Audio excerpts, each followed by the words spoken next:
Question number 1। Okay बच्चों, कह रहा है for which of these would you use a histogram to show the data. अब बच्चों देखो, हिस्टोग्राम हम कब बनाते हैं, तो जवाब है हिस्टोग्राम हम तब बनाते हैं जब हमारे पास ग्रुप फ्रीक्वेंसी डिस्ट्रीब्यूशन टेबल होता है। ठीक, हिस्टोग्राम कब बनाते हैं हम, हिस्टोग्राम हम तब बनाते हैं जब हमारे पास क्या होता है, ग्रुप्ड फ्रीक्वेंसी डिस्ट्रीब्यूशन होता है, टेबल होता है, ग्रुप्ड फ्रीक्वेंसी ग्रुप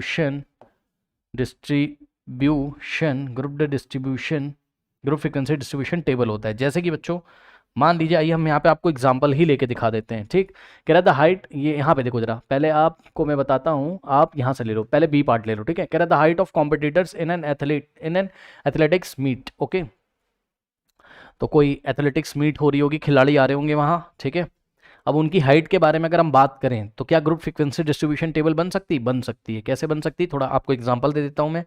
यहाँ पे देखिए बच्चों, यहाँ हम क्लास इंटरवल ले लेंगे, ये मैं पार्ट बी का आपको बता रहा हूँ। ठीक है, यहाँ क्लास इंटरवल ले लोगे आप, क्लास इंटरवल्स, और यहाँ उनकी फ्रीक्वेंसी ले लोगे। ठीक है ना, तो मान लो कि हम स्टार्ट कर रहे हैं जस्ट 145 से, तो 145 से 150 के बीच, 150 सेंटीमीटर के बीच में हाइट इन सेंटीमीटर दिखाई है।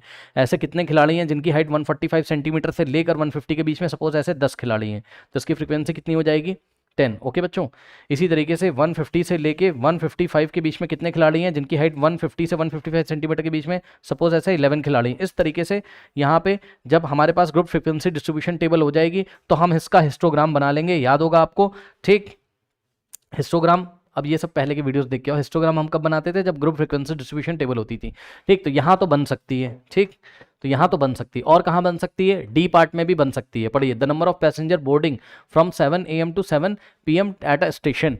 ओके बच्चों, किसी स्टेशन पे हम चेक कर रहे हैं 7 AM यानी कि सुबह के 7 बजे से लेके शाम के 7 बजे तक कितने नंबर ऑफ पैसेंजर्स बोर्डिंग कर रहे हैं वहाँ पर। ठीक है ना, तो ये हम कैसे कर सकते हैं, अब आप खुद सोचो। हम ऐसे कर लेंगे इसको कि सपोज हमने एक बार चेक कर लिया, सुबह के 7 बजे से लेके 8 बजे का हमने बना लिया एक इंटरवल, फिर हमने 8 बजे से लेके 9 बजे तक का बना लिया, या 2-2 घंटे का भी आप इंटरवल रख सकते हो। फिर हमने 9 बजे से लेके 10 बजे तक का बना लिया, इस तरीके से। फिर 10 से 11, 11 से 12, फिर दोपहर के 12 से 1, 1 से 2, 2 से 3, इस तरीके से। और हम चेक कर लेंगे कितने पैसेंजर बोर्डिंग कर रहे हैं, तो उसको हम सामने लिख देंगे। सपोज यहाँ 10 पैसेंजर है, यहाँ 50 है, सबसे ज़्यादा भीड़ होगी, ऑफिस टाइम है, तो यहाँ 60। तो यहाँ पे भी आप क्या देख रहे हो? ग्रुप फ्रीक्वेंसी डिस्ट्रीब्यूशन टेबल आप बना पा रहे हो। ठीक है ना, तो इसका भी हिस्टोग्राम बन जाएगा यहाँ पर। लेकिन पार्ट ए का नहीं बन पाएगा, क्योंकि पार्ट ए में कह रहा है कि the number of letters for different areas in a postman bag. कोई पोस्टमैन है, उसके बैग में बच्चों लेटर्स रखे हुए हैं डिफरेंट एरिया। अब ये आपके घर के आसपास कॉलोनीज होंगी, सपोज किसी का नाम आराधना है, किसी का नाम उद्यान है, किसी का नाम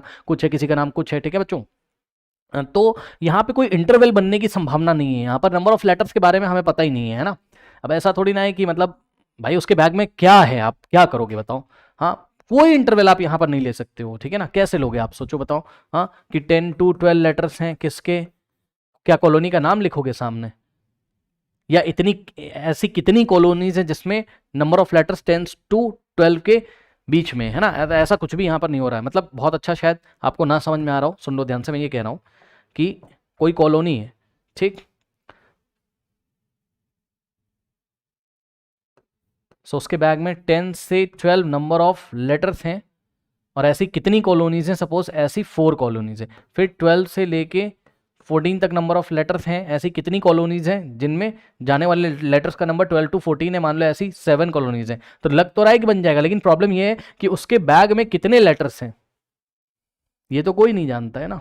ये बड़ा मुश्किल है कि उसके बैग में कितने लेटर्स हैं, कौन सी कॉलोनी के कितने लेटर हैं ना। तो नंबर ऑफ लेटर के बारे में बहुत अच्छी इन्फॉर्मेशन मिल नहीं पा रही है, इसलिए इसका हम हिस्टोग्राम नहीं बना सकते हैं। ठीक, इसी तरीके से बच्चों पार्ट सी का भी हिस्टोग्राम आप नहीं बना पाओगे, क्योंकि number of cassettes produce by 5 companies. अब 5 कंपनीज कैसेट बना रही, क्या यहाँ पर कैसेट समझते हो ना, पुराने जमाने में कैसेट्स यूज होते थे। ठीक, कैसेट्स मान लो, सीडी मान लो, कुछ भी मान लो। ठीक, तो यहाँ पर भी आपको नंबर ऑफ कैसेट्स के बारे में नहीं पता चल पा रहा है बच्चों। ठीक है, मतलब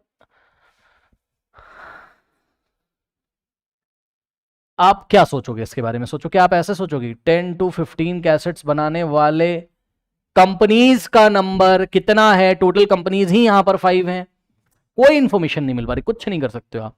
ठीक है, तो ये भी आपका हो नहीं सकता है। ठीक, तो बच्चों अब इसका आंसर देखो आप कैसे लिखोगे एग्जाम में, हम आपको बता देते हैं। थोड़ा सा आपको 1-2 बार इसकी लैंग्वेज पढ़नी होगी कह रहा है कि in case of the data given alternative B and D we will use a histogram as we can divide the given data in the class interval. B और डी में हम डेटा को क्लास इंटरवल में divide कर सकते हैं, athlete वाले case में और ये ट्रेन वाले केस में, ठीक। लेकिन ए और सी में वी डू नॉट नो, ए और सी को हम हिस्टोग्राम नहीं बना सकते हैं इसका, क्योंकि we do not know the number of letters of different area, ठीक है। अलग अलग एरिया में कौन कौन से लेटर्स, कितने नंबर ऑफ लेटर जा रहे हैं, ये बैग में उसके रखा तो हमें पता नहीं है, ठीक। And the number of cassettes produce by the given companies, okay. मैंने आपको बताया नंबर ऑफ कैसेट्स के बारे में नहीं पता कि कौन सी कंपनी कितना, भाई टोटल 5 कंपनीज है, company A, company B, company C, company D, company E, A B C D E, तो कौन सी कंपनी कितने कैसेट्स बना रही है ये भी आपको नहीं पता है, ठीक। अगर पता भी चल जाए तब भी कुछ नहीं कर पाओगे, बहुत खास कुछ नहीं कर पाओगे, ठीक। क्यों? क्योंकि मैंने आपको बताया ना 10 to 15 कैसेट्स बनाने वाली कंपनी सपोज इसमें से 2 हैं, ठीक, और 15 to 20 कैसेट्स बनाने वाली कंपनी सपोज 5 है, मतलब क्या कर लोगे अब?